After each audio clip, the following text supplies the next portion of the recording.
Plantation খাতে বিদেশি কর্মী নেবে মালয়েশিয়া।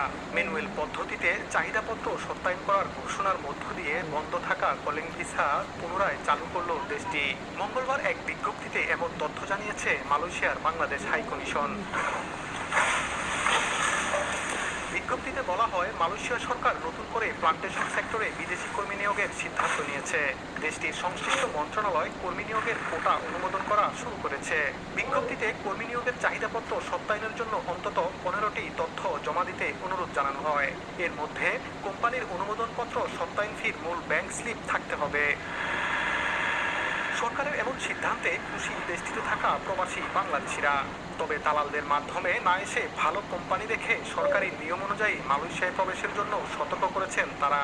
বাংলাদেশি ভাইরা যারা মালয়েশিয়ায় পাম বাগানে অর্থাৎ প্লান্টেশনে যারা আসতে চান, তারা এজেন্ট ভিসায় আসবেন না। মালয়েশিয়া প্লান্টেশন খাতে কাজ অনেক আছে, কিন্তু কোম্পানি দেখে আসতে হবে। আপনারা যারা কাজে আসতে ইচ্ছুক, চোর অথবা দালালের খপ্পরে পড়বেন না। হাইকমিশনের কাছে আমাদের অনুরোধ যেন ভুয়া কোম্পানিকে অ্যাপ্রুভাল না দেয়। গত বছরের শেষের দিকে বাংলাদেশ থেকে কর্মী নিয়োগ বন্ধ করেছিল মালয়েশিয়া।